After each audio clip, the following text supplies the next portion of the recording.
मैं राजकुमार पांडे अपने लोकवार्ता चैनल के माध्यम से आज का सवाल सीधे आपकी जेब से जुड़ा है, आपके स्वाभिमान से जुड़ा है और इस देश के अस्तित्व से जुड़ा है। जरा सोचिए, आप सुबह 9 बजे दफ्तर जाते हैं, 8 घंटे एसी में बैठते हैं, चाय समोसा खाते हैं और एक दूसरे पर गालियां बकते हैं, कागज फाड़कर हवा में उड़ाते हैं और टेबल पर चढ़कर भांगड़ा पाते हैं और शाम को 5 बजे घर लौटते हुए 50 लाख रुपए का बिल अपने पड़ोसी के नाम फाड़ देते हैं। अगर आप ऐसा करेंगे तो मोहल्ले वाले आपको क्या कहेंगे? लफंगा, भगोड़ा या सीधे पागल खाने भेजेंगे।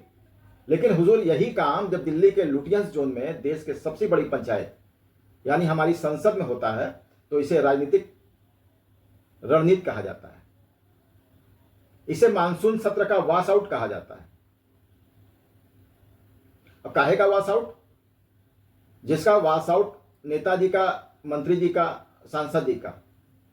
अरे वॉश आउट नेताजी का तनख्वाह नहीं हुआ, वॉश आउट तो इस देश के गरीब किसान, मजदूर और मध्यम वर्ग के खून पसीने के दिए गए टैक्स के पैसे का हुआ है। आज बात सीधे सिर्फ एक सत्र के धुल जाने की नहीं है, बात उस मानसिकता की है जो मान बैठी है कि कुर्सी पर बैठने के बाद जनता तो बकरियों का झुंड है और हम देश के मालिक हैं। तो पहले तो जरा मुनीम जी का वही खाता खोलते हैं ताकि देश की जनता को भी पता चले कि उनके पसीने की कमाई किस तरह लुटियंस की नाली में बहाई जा रही है। आंकड़े कहते हैं कि भारत की संसद को चलाने का खर्च आता है लगभग 2.5 लाख रुपए प्रति मिनट। यानी जब नेताजी लोकसभा के बेल में जाकर नारेबाजी करते हैं और 1 मिनट तक हंगामा करते हैं तो आपकी जेब से 2.5 लाख रुपए उड़ जाते हैं। अब 1 घंटे का रोना धोना यानी 1.5 करोड़ रुपए गायब और 6 घंटे का पूरा एक दिन का ड्रामा यानी लगभग 8 से 9 करोड़ रुपए स्वाहा। आम आदमी के पेट में चूहे कूद रहे हैं और लुटियंस में मुर्गे उड़ रहे हैं। एक तरफ देश का नौजवान 15,000 की नौकरी के लिए दर की ठोकरें खा रहा है, किसान 2,000 की किस्त के लिए चक्कर काट रहा है और दूसरी तरफ हमारे माननीय सांसद महोदय संसद को नौटंकी का थिएटर बनाकर जनता को सैकड़ों करोड़ रुपए का धुएं में उड़ा देते हैं। और ऊपर से दलील क्या दी जाती है कि विपक्ष को बोलने नहीं दिया या सरकार सुनने को तैयार नहीं। संसद बहस करने के लिए नहीं बनी है या मुर्गे लड़ाने के लिए बनी है। अब जरा इतिहास के पन्ने को हम लोग पलटते हैं तो जो लोग आज संसद में तख्तियां लेकर नाचते हैं उन्हें जरा इतिहास का आईना दिखाना जरूरी है।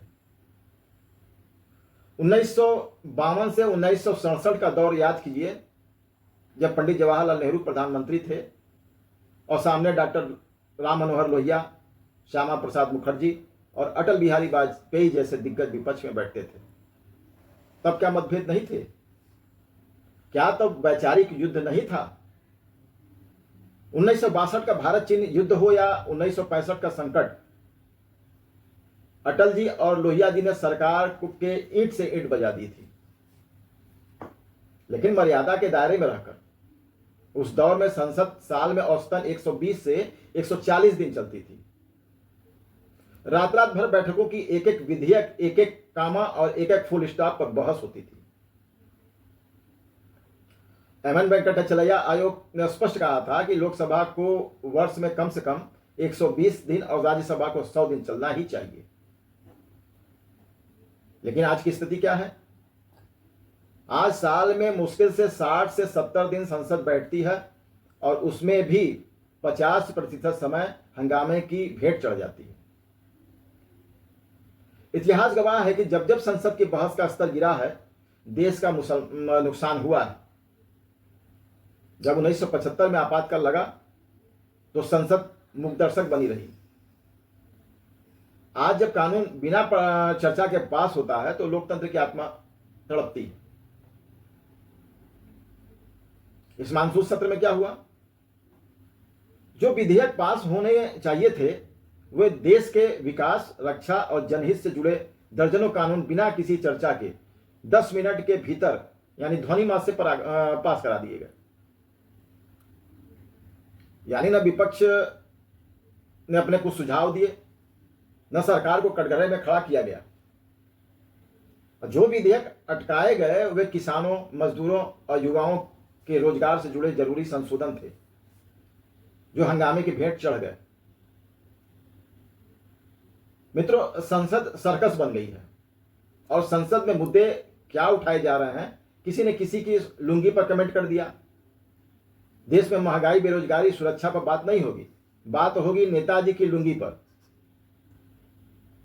कोई नेताजी किसी जगह गए तो उनके जाने के बाद गंगा जल से धुलवाने का विवाद शुरू हो गया। पप्पू यादव जैसे लोग चंदा चोरी पर नौटंकी करके पूरे सभ्य समाज को कटघरे में खड़ा कर रहे हैं। ये वही कहावत हो गई कि खेत खाए गदहा और मार खाए जुलाहा। जनता टैक्स दे रही है विकास के लिए और संसद में चल रहा है सास बहू का धारावाहिक। क्या ऐसे अवांछित, दागी और आपराधिक पृष्ठभूमि वाले लोगों के लिए संसद का दरवाजा बंद नहीं होना चाहिए? जिन पर हर प्रकार के आपराधिक केस दर्ज हैं, जो जेल की हवा खाकर आए हैं, वे हमारे लिए कानून बना रहे हैं। Representation of the people act 1951 का सेक्शन 8 कहता है कि अगर किसी व्यक्ति को 2 साल या उससे अधिक की सजा होती है तो यह चुनाव नहीं लड़ सकता।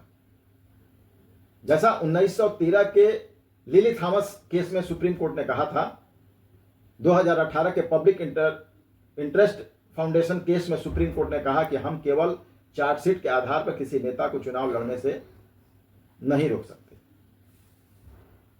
इसके लिए संसद को कानून बनाना होगा, लेकिन कौन अपने गले में घंटी बांधेगा? जब कानून बनाने वाले खुद ही मुलजिम की कुर्सी पर बैठने के शौकीन हों तो वे अपने खिलाफ कानून क्यों बनवाएंगे? क्या इसके लिए सिर्फ नेता जिम्मेदार है? बिल्कुल नहीं, देश की आम जनता भी उतनी ही दोषी है। जब चुनाव आता है तो आप उम्मीदवार की योग्यता देखते हैं या उसकी जाति देखते हैं? आप उसका चरित्र देखते हैं या उसका धर्म और मजहब? आप यह देखते हैं कि वह जेल काटकर आया है या यह देखते हैं कि वह आपकी बिरादरी का लफंगा है? जब आप जाति, धर्म, भाषा और मुफ्तखोरी के नाम पर एक अपराधी को चुनकर देश की सबसे बड़ी पंचायत में भेजेंगे तो वह संसद में जाकर विकास की बात करेगा या लुंगी का फीता नापेगा? जैसी प्रथा, जैसी प्रजा, वैसा राजा। अगर आप लफंगों को चुनेंगे तो संसद में लफंगाई ही मिलेगी, नीति निर्माण नहीं होगा। अब जरा उस मुद्दे पे आते हैं जिसकी वजह से इस पूरे मानसून सत्र का वास आउट हो गया, और उस मुद्दे का नाम है FCRA यानी फॉरेन कंट्रीब्यूशन रेगुलेशन एक्ट। यह कोई मामूली कानून नहीं है, यह भारत की संप्रभुता से जुड़ा हुआ मामला है।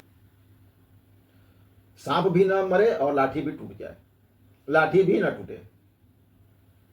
छात्रों के कंधे पर बंदूक रखकर असल में FCRA के उस कानून को निशाना बनाया जा रहा था जिसने विदेशी फंडिंग के जरिए देश को अंदर से खोखला करने वाले धंधे पर ताला लगा दिया है। अब आइए इस देश के सबसे बड़े सामाजिक सत्य पर हम लोग बात करते हैं। देश में एक मूल सनातन धर्म है और 2 मुख्य पंथ हैं, मुस्लिम और क्रिश्चियन। जातियों में बटे सनातन समाज को यह कड़वी सच्चाई समझनी होगी कि आप ब्राह्मण, क्षत्रिय, वैश्य और शूद्र के नाम पर आपस में लड़ रहे हैं। क्या कभी आपने शास्त्रों को समझने की कोशिश की है? ऋग्वेद के पुरुष सूक्त में स्पष्ट कहा गया है कि यह पूरा संसार और समाज ईश्वर का ही एक विराट स्वरूप है।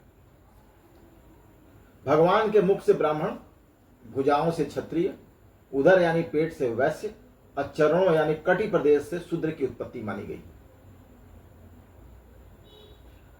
अब जरा अपना विवेक इस्तेमाल कीजिए और सोचिए, जब आप समाज में किसी पूज्य व्यक्ति को सम्मान देते हैं, जब आप अपने किसी बड़े के आगे झुकते हैं, तो क्या आप सिर से सिर टकराते हैं?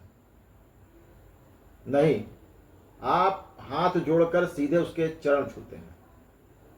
उनके पैरों की धूल को स्पर्श करके अपने माथे से लगाते हैं। यानी भगवान के जिस अंग को चरण या शूद्र क्षेत्र कहा गया, वह पूरा समाज सबसे बड़ा आदर और सम्मान उसी अंग को स्पर्श करके अपने मस्तक पर धारण करता है।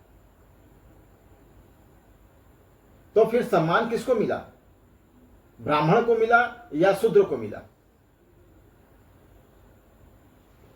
कौन नीच हुआ, कौन ऊंचा हुआ? यह विभाजन किसी को नीचा दिखाने के लिए नहीं, बल्कि समाज रूपी शरीर को चलाने के लिए एक व्यवस्था थी। अगर शरीर का पैर काम करना बंद कर दे तो क्या सिर कभी चल पाएगा? अगर भुजाएं रक्षा न करें तो क्या मुख भोजन खा पाएगा?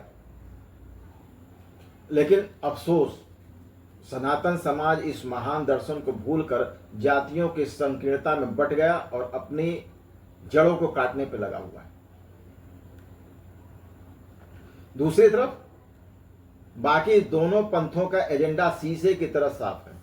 विदेशों से धर्मांतरण के नाम पर अरबों खरबों रुपए का चंदा आता है। देश के दूर दराज पिछड़े और आदिवासी इलाकों जैसे झारखंड, छत्तीसगढ़ और पूर्वोत्तर में जाकर शिक्षा, अनाज और स्वास्थ्य सेवा के नाम पर गरीब आदिवासियों का धर्मांतरण कराया जाता है। एक एक किलो अनाज, 5-5 किलो अनाज पे धर्मांतरण किया जाता है। ईसाई मिशनरियों का पूरा जोर है कि इस देश को क्रिश्चियन प्रभाव वाला राष्ट्र बनाया जाए और कट्टरपंथी मुस्लिम तत्वों का जोर है कि इसे अपने एजेंडे पर चलाया जाए और इस देश को 90% स्वास्थ्य नेता अपने वोट बैंक की खातिर इन ताकतों की गोद में जाकर बैठे हुए हैं। वे तमाशा देश देख रहे हैं क्योंकि उन्हें सिर्फ अपने चुनाव की चिंता है। देश की अगली पीढ़ी की नहीं है। जब तक सनातन समाज जातियों में बंटकर एक दूसरे से लड़ता रहेगा, तब तक बाहर से आने वाली विदेशी पैसा और अंदर बैठे गद्दार इस देश की नींव को खोदते रहेंगे। क्या हम इस संसद को इसी तरह तबाह होते देखते रहेंगे? क्या हम देश को नीलाम होने दें? इसके लिए कड़े कदम उठाने ही होंगे। पहली बात, नो वर्क नो पे का नियम लागू हो। अगर संसद में हंगामा होता है, सत्र वास आउट होता है, तो उस दिन का एक भी रुपया सांसद को भत्ता या पेंशन के रूप में नहीं मिलना चाहिए। जब जनता को काम न करने पर तनख्वाह नहीं मिलती तो नेता को मुफ्त की मलाई क्यों? और दूसरी बात, साल में कम से कम 100 दिन संसद चलना कानूनी रूप से अनिवार्य हो। अब दर्द किसे हुआ? जैसे ही यह कानून आया, अमेरिका और पश्चिमी देशों के इशारों पर चलने वाले तथाकथित समाजसेवियों, मानवाधिकार की दुकानों और बॉलीवुड के लिबरल गैंग के पेट में मरोड़ उठने लगी। अमेरिका और क्रिश्चियन एजेंसियों का दबाव था कि भारत में एनजीओ को बिना रोक टोक विदेशी पैसा मिलना चाहिए।